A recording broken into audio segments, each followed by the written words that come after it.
Hello everyone. In the last video, I had discussed about temporary methods for birth control.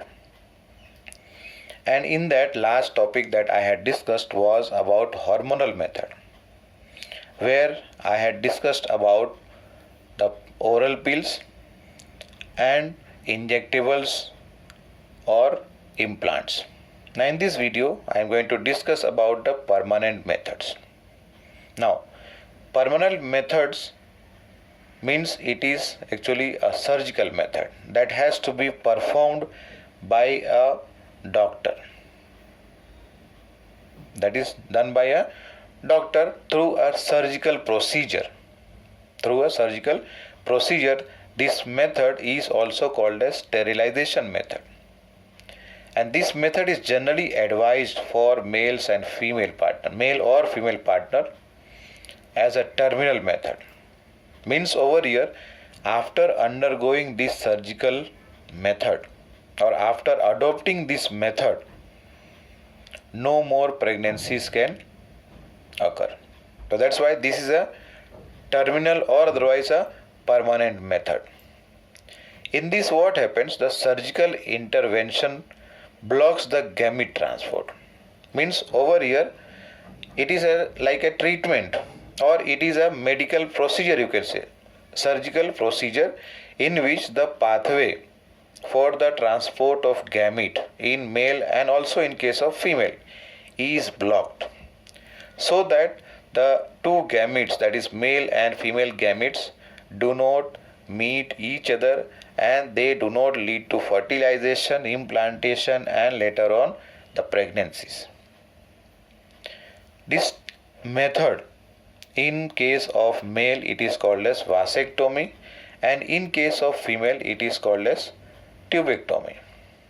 Vasectomy and tubectomy. Now let us see in case of male first of all. In this, what happens? The vas deferens is removed, or otherwise it is tied up by making a small incision onto the scrotum. You are aware about vas deferens. We have studied this in male reproductive system. Through the vas deferens, the sperms are transported from the testis via the epididymis and then later through the vas deferens. This vas deferens is cut and removed, or otherwise it is tied up, so that the sperm cells cannot come out during ejaculation. In the ejaculate, the secretion of accessory glands will be present, like seminal, vesical, prostate and bulbourethral gland. Their secretions will be present, but the sperm cells will be absent. So as a result here, fertilization and implantation pregnancy cannot take place. The second one, in case of female, it is called as tubectomy, where what happens? The fallopian tubes are cut and tied.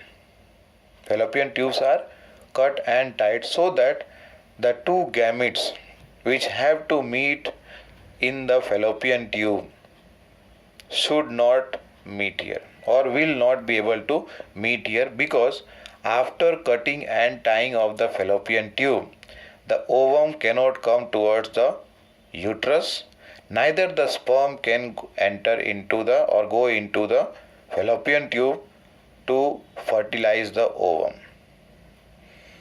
That means here what is happening? The pathway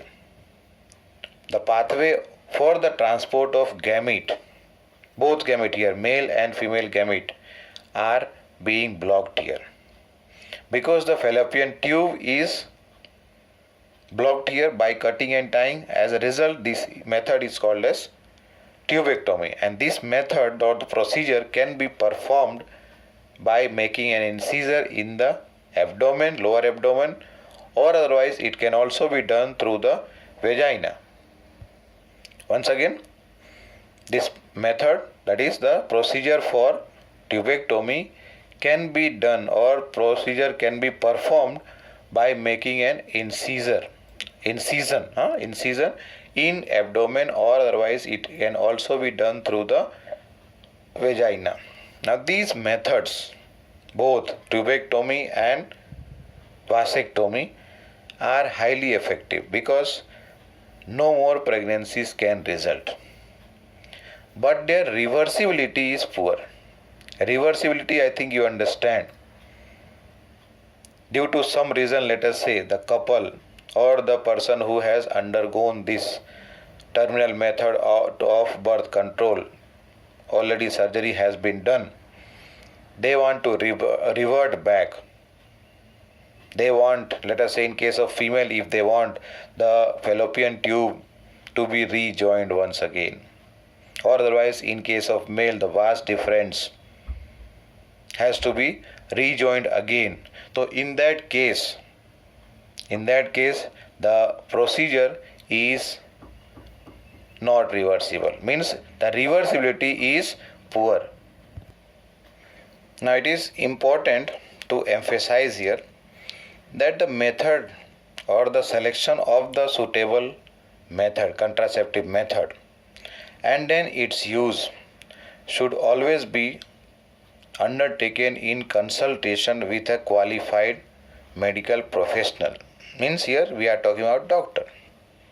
Whatever suitable contraceptive method is selected, that selection should be done in supervision by a doctor. And we also should remember, or one must also remember, that these contraceptive methods which are utilized, they are not regular requirement in order to maintain reproductive health. In fact, if you see here, these contraceptive methods are working against the natural reproductive event. Means the reproduction is a property, it is a characteristics of all organisms, all living organisms. And here we are discussing for human being. That means here the contraceptive methods, whichever is followed or whichever is used, that is working against the natural reproductive event, that is the conception or pregnancy, against conception or pregnancy. And over here one is forced to use this method with some purpose, some aim, and that is to prevent pregnancy, either to prevent pregnancy or otherwise to delay pregnancy, or otherwise to bring some spacing between the children. Spacing means जरूरत पड़ती 3 साल का gap होना चाहिए दो बच्चे में, 4 साल का गैप रखना चाहते हैं, तो based on that requirement any of these contraceptive methods are used. Now, the widespread use of these methods has a significant role, important role in checking the uncontrolled growth of population. Uncontrolled growth of population. Their possible ill effects are there. Ill effect means side effects. Like for example, nausea, feeling of vomiting, abdominal pain, you understand, breakthrough bleeding, continuous bleeding होता है किसी किसी को, irregular or irregularity in menstrual bleeding, and even in some cases breast cancer. These are not very significant, but still it cannot be completely ignored also. So that was about the permanent method of birth control.